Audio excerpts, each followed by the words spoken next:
और देखिए त्रिस्तरीय पंचायत चुनाव पर मेरी ग्राउंड जीरो की रिपोर्ट। जैसे जैसे चुनाव का वक्त करीब जाता जा रहा है वैसे वैसे जनता और मातृशक्ति भी मानो सड़कों पे अपने उम्मीदवार के लिए जत्था लेकर उतर रही है। बहरहाल इस वक्त मेरी टीम आर्क ब्रिज चिन्याली सड़क के पास मौजूद है और बातचीत करेंगे खास इंद्रमण नौटियाल, जिला पंचायत मेहरगांव गमरी वार्ड नंबर 13 के बहुत ही दबदार कैंडिडेट्स, टॉप 3 में अभी नाम चल रहा है। बहरहाल गांव का सबसे बड़ा प्रवेश ये होता है। यदि मैं इस जगह की बात करूं, इस जिला पंचायत की बात करूं, लगभग 28 से 29 गांव, 18 ग्राम पंचायतें और गांव-गांव बिखरा होता है। दूर दूर पर आपको जाना होता है। अब बातचीत करेंगे नौटियाल साहब से, कितने गाँव को उन्होंने दौरा किया, आखिर क्यों आप जिला पंचायत सदस्य में उतरे हैं, ये तमाम बात करिए। कुछ उनके जो समर्थक हैं मेरे सहयोगी बालाक्रम नौटियाल जी हैं। आज नौटियाल साहब जरा दिखाइए, आर्क ब्रिज को दिखाइए हमारे दर्शकों के लिए। बहुत खूबसूरत दृश्य, जो एक बहुत ही प्रसिद्ध आर्क ब्रिज, उसी से अभी नौटियाल जी का जो जत्था है वो गुजर रहा है। जरा देखिए, आप दिखाइए सामने गाड़ियों का जुलूस और साथ में उनके समर्थकों के साथ अनेक मातृशक्ति, खासतौर पर मातृशक्ति की बात करूं, हमने अभी नगर पालिकाओं में जो कवरेज किया तो जहां भी जितनी ज़्यादा मातृशक्ति दिखती है उसका पलड़ा उतना भारी होता चला जाता है, क्योंकि यही असली चुनाव को जीत हार का परिणाम को बदलती है। उनसे भी बातचीत करेंगे। अनेक देखने को मिल रहा है अब की बार गांव-गांव से महिलाएं चुनाव लड़ रही हैं, ये भी बात करेंगे महिलाओं से, जानने का करेंगे प्रयास। अचानक इतनी ज़्यादा महिलाएं देवभूमि उत्तराखंड में त्रिस्तरीय पंचायत चुनाव में जुटी हैं। क्या ये नेतागिरी बनने का चस्का है? ये महिलाएं अपने आर्टिकल, जो संविधान में लिखा है आर्टिकल 14, राइट टू इक्वलिटी, बराबर दिखाना चाहते अपने को। ये भी तो नहीं है कि गाँव में काम धंधे छोड़ के शहरों में बैठी हैं। प्लान भी है, शहर से गांव जाती है चुनाव लड़ने के लिए, मानो मुझे नेता बनना है। ये भी बात करेंगे मैंने फिर। बहरहाल सबसे पहले इंद्रमणि नौटियाल जी से बात करेंगे। नौटियाल साहब, आपका बहुत बहुत स्वागत है हमारे चैनल में। आप अभी टॉप 3 में बरकरार बने हुए हैं। बहरहाल तेजी से समीकरण बदलते देवभूमि में, जैसे मौसम बदलता है लोग भी बदलते हैं, ये तो आप भी जानते हैं, आप राजनेता हैं। सबसे पहले तो हमारे दर्शकों को ये बताएंगे आप कि आपने चुनाव लड़ने का जो मन बनाया, क्या चीज़ सोच के आप लड़ रहे हैं, वो बताइए भाई।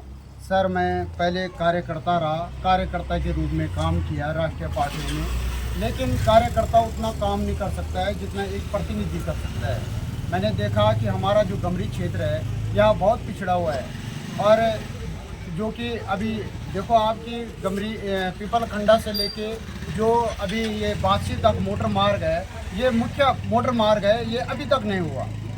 लोगों को काफ़ी असुविधा हो रही है। जैसे ये तुलियाड़े में हमारी एक पुल की मांग है, तुलियाड़े के लोग काफ़ी पैदल आते हैं और यहाँ जो चट्टानों से बार बार पत्थर गिरते हैं, वहाँ भी खतरा बना हुआ है। एक जो मुख्य मांग है उन लोगों की, वो पुल है, और उस पुल का स्वीकृत होना भी बहुत आवश्यक है। अब मैं इधर गया गोरन पोखरी में भी देखा, वहाँ सड़क नहीं है, और पुजार गाँव में भी देखा, वहाँ सड़क नहीं है। इसलिए मैं कार्यकर्ता के रूप में नहीं बल्कि एक प्रतिनिधि के रूप में ये कार्य कर सकता हूँ। नौटियाल साहब, राजनीति में कितने साल से हैं आप?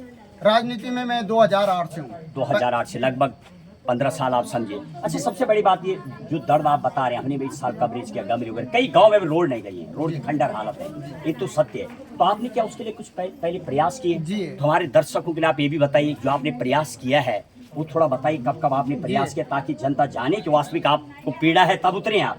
जो ये गमरी चमेरी उल्लन मोटर मार्ग पहले मरगांव तक 3 किलोमीटर तक कटा हुआ था। उसके बाद मैं जब ब्लॉक महामंत्री बना तो उसके बाद मैंने ये माननीय विधायक केदार सिंह रावत जी के समक्ष बात रखी और उनसे 7 किलोमीटर की वित्त की स्वीकृति करवाई। बहरहाल नौटियाल जी तो एक बहुत अच्छी बात की है कि यदि आपको जनता के लिए कुछ चाहिए तो आपको प्रतिनिधि बनना होगा, अदरवाइज आप डंडे और मुंगरे बोकते रहे पार्टी में। ऐसे अनेक नेता से हम मिलते हैं। बहरहाल आपको बड़ी देर में शायद समझ आए, बहरहाल आए समझ। अब आप ये बताइए, 3 ऐसे मुख्य काम बताइए आप, बड़े बड़े वास्तविक आप जनता से मानो वोट मांग रहे, यदि आपने कुछ लड़ाई लड़ी है जनता के लिए तो वो भी बताइए, आपका योगदान। 3 मात्र काम बताइए आप बड़े बड़े, कि आप जनता से बोलो कि मैंने काम किया और आगे करूंगा, तो ये 3 काम समझाइए। जी सर, पहले तो मैंने जो 7 किलोमीटर की वित्त की स्वीकृति करवाई थी धरासी चिम्यारी उल्लन मोटर मार्ग में। उसके बाद 9 किलोमीटर का प्रतिवेदन माननीय विधायक केदार सिंह रावत जी के मदद से शासन में भिजवाया था। Right. और उसके बाद जो एक और मोटर मार्ग पीपल खंडा से रोहतल तक 10 किलोमीटर का जो आंगणन है वो भी मैंने शासन तक पहुंचवा दिया है। और जो कहीं ऐसा तो नहीं आपने अपने ठेके के लिए करवाया, वैसे भी आप नहीं बहुत सर, दिखते हैं। ठेके के लिए नहीं, ये जनहित का काम था। और बताइए। और ये जो ग्राम पंचायत गमरी के उल्लण जो हमारा दूरस्थ क्षेत्र है, वहाँ के जो भारी भरकम बिल थे, उनकी जो 1991 से लाइट नहीं थी, बिजली के बिल, बिजली के बिल, तो उन बिलों को जो 69,000 के बिल थे वो 14,000 करवाए, और जो 45,000 के बिल थे वो 10,000 करवाए। लगभग मैंने सात परिवारों के बिल कम करवाए। क्या लड़ाई लड़ी आपने, उसमें क्या बोला आपने सरकार से, किस बेस पर माफ हुई, थोड़ा बेस बताइए। ये तो उत्तराखंड तो बिजली प्रदेश भी है, यहाँ तो माफ तो है नहीं, तो क्या बातें आपने रखी? बातें ये रखी सर, उनके पहले से भी कार्रवाई कर रखी थी। और वहाँ जो मैंने देखा, वहाँ जो है कम से कम 10-12 सालों से लाइट नहीं थी। उसके बाद जब वो लोग मेरे पास आए तो उसके बाद फिर मैंने बिजली में आपका काम रहा, सड़कों में रहा, एक काम और बताइए। एक काम और ये है सर कि मैंने मुख्यमंत्री विवेकाधीन से भी कई गरीब परिवारों को मदद पहुँचाई। भाई चलिए, बहरहाल 3 काम आपने बताया और करेंगे। अच्छा, सबसे बड़ी बात, आप जो चुनाव लड़ रहे हैं, ये लगभग 13,000 प्लस वोटर्स हैं, गांव भी 28-29 है, इतना वो गांव का जरा नाम आपने लगभग सब जगह दौरा कर लिया? जी, मैंने पूरे छानी से लेके सारे जगह घूम अच्छा, ये वो जगह का नाम बताइए हमारे दर्शकों के लिए जहाँ आपके सबसे ज्यादा बहुत बुरा हाल, पैथेटिक कंडीशन नजर आई, आपको बड़ी पीड़ा हुई, आप बने या ना बने, जीते या ना जीते, आप वहाँ काम करना चाहते हैं, ऐसी जरा गाँव का नाम बताइए। सर मैंने गोरुण देखा सर, वहाँ जो है हमारा क्षेत्र अभी तक पिछड़ा हुआ है। वहाँ सड़क की जो है, वहाँ सड़क मोटर मार्ग होना बहुत जरूरी है। फिर मैंने पुजार गांव भी देखा, वहाँ कम से कम 2-2.5 किलोमीटर है सर। अभी भी लोग जाते हैं? कितने परिवार रहते हैं, कितनी जनता रहती है वहाँ? तो लगभग ऐसे होंगे सर 50-60 परिवार होंगे लगभग। इतने लोग अभी तक रोड नहीं। चलिए, अच्छा दूसरे में चलो रोकना चाहूंगा आपको, एक और ऐसे गाँव बताइए, आपका तो बड़ेती और एक कांदला वगैरह ऐसी जगह पड़ती है जहाँ फॉरवर्ड लोग रहते हैं, बहुत संपन्न लोग भी हैं, वो गांव बताइए जो बहुत अच्छा आपको दिखा, जहाँ आपको ज़्यादा काम नहीं करना होगा, आर्थिक ठीक ठाक है, उनका मॉरल सपोर्ट है। देखो जो लोग जानते हैं आज के ज़माने में, आप लोगों को ऐसे भी नहीं बोल सकते, सबको नहीं आप बहला सकते हैं, जो लोग जानते हैं वो जरा गांव बताइए, यहाँ समृद्ध आपको, लेकिन वो आपको चाहते हैं। मल्ली बदान, उनका अलग आइडिया होता है। मल्ली बदान गांव के लोग बहुत, अच्छा वो भी आपकी मल्ली बदान, राइट, बहुत जागरूक है। और वहाँ मैंने देखा, सबसे पहले तो मैंने वहाँ के रास्ते देखे, जो भी प्रतिनिधि रहा होगा, रास्ते नहीं, लोग भी वहाँ के बहुत सारे बीबीएस डॉक्टर और डॉक्टर्स भी हैं, बहुत सक्सेसफुल लोग हैं। बहुत अच्छा आपने यानी भ्रमण किया, इसका मतलब ये हुआ। बहुत बहुत धन्यवाद। आप ये पूछने का ये मीनिंग था कि वास्तविक आपने भ्रमण किया, आपके आकलन में सब चीज़ें हैं, ये हम जानने का प्रयास करें। बहरहाल दर्शकों, अब आप ये बताइए कितनी वोट की लगभग पड़ने वाली, अब की बात कितनी वोट पड़ने वाले, आपको कितनी पड़ने वाली? सर अब तो ये मैं क्या बोल सकता हूँ, आप आइडिया आपने देखा है मेरे को कितनी पड़ने वाली है। मैंने सारी जनता का आशीर्वाद लिया, ये मैंने बताया। लगभग 8,000 वोट पड़ेगी, अनुमानित है 8 से 9,000 के बीच आपको, और लगभग 3600-3700 के बीच हार जीत होने, 3600 से लेके 3300 से 3600 के बीच ये आंकड़ा हमारा सर्वे कह रहा है। अब आपको कितनी पड़ेगी इसमें? अब सर मैं इसमें क्या बता सकता हूँ? अच्छा, आपकी तो जीत ही बता आप क्या बोलेंगे? चलो जीत आपकी कितना % आप लेके चलेंगे? बिल्कुल आप जीत रहे हैं। जी परसेंटेज तो ये है सर, जो उम्मीदवार 7 उम्मीदवार है, 7 मतलब टॉप 3 में है आप अभी हमारी लिस्ट में, और यहाँ खिसकते बदलते होता रहे। बहरहाल यदि मैं 12 बजे तक की बात करूँ तो आज आप टॉप 3 में हैं, ये हमारा सर्वे है, कई गाँव का दौरा है।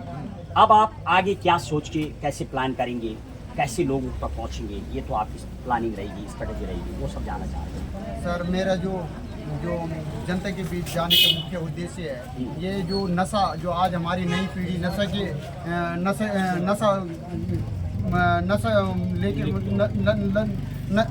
में लिप्त हो गई, तो मैं चाहता हूँ कि हमारी नई पीढ़ी नशा में लिप्त न हो। अच्छा ये बताइए, मेहंदी रात तो सब जगह हो रही है, आपने कई जगह अटेंड किया होगा, तो इसको रोकने के लिए कुछ प्रयास किया कि आपने चलो नशा पर आते हैं आप? सर मैंने जो अपने चुनाव का अभियान था, मैंने कसम ले रखी थी कि मैं अपने चुनाव में किसी प्रकार का नशा नहीं देंगे, न पिलाएंगे किसी को, राइट।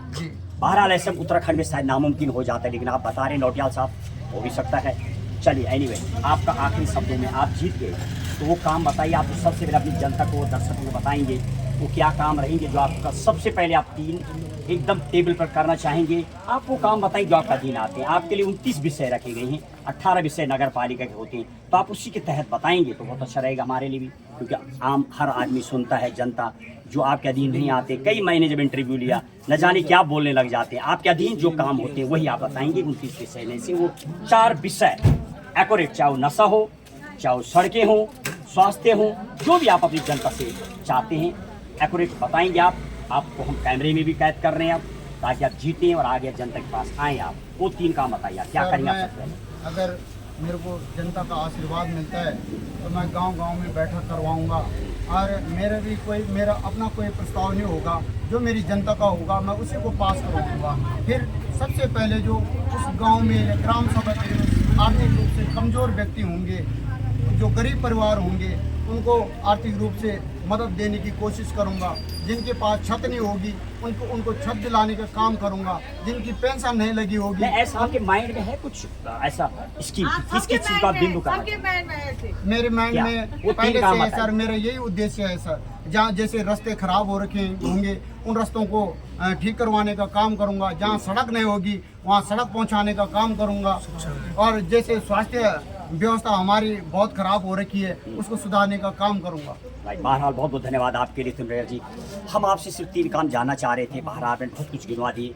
देखना ये आखिरी शब्दों में जनता को आप अपना जो आपका चुनाव चिन्ह है उगता हुआ सूरज, ये सब समझाइए। आखिरी शब्दों में अब आप जनता को क्या बोलेंगे?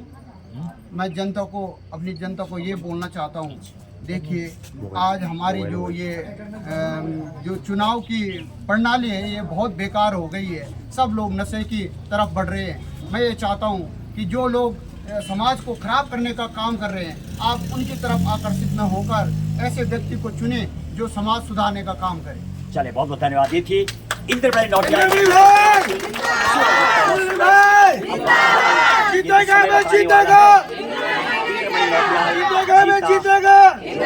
सूरज है, ये कहाँ तक सूरज की किरणें पहुंचेंगी? घर घर चूल्हे चूल्हे तक क्या इंद्रमणि नौटियाल जी की जो किरणें हैं वो चूल्हे तक पहुंचती है, गांव तक पहुंचती है। 29 गांव, 18 ग्राम पंचायतें, 13,000 के लगभग वोटर्स और ऑलमोस्ट 60,000 के लगभग उस एरिया में लोग पड़ते हैं अलग अलग गाँव में।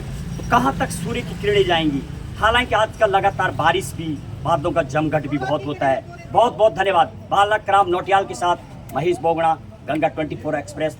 त्रिस्तरीय पंचायत चुनाव चल रहे पर मेरी सीधे ग्राउंड जीरो की रिपोर्ट गंबरी वार्ड नंबर 13 से।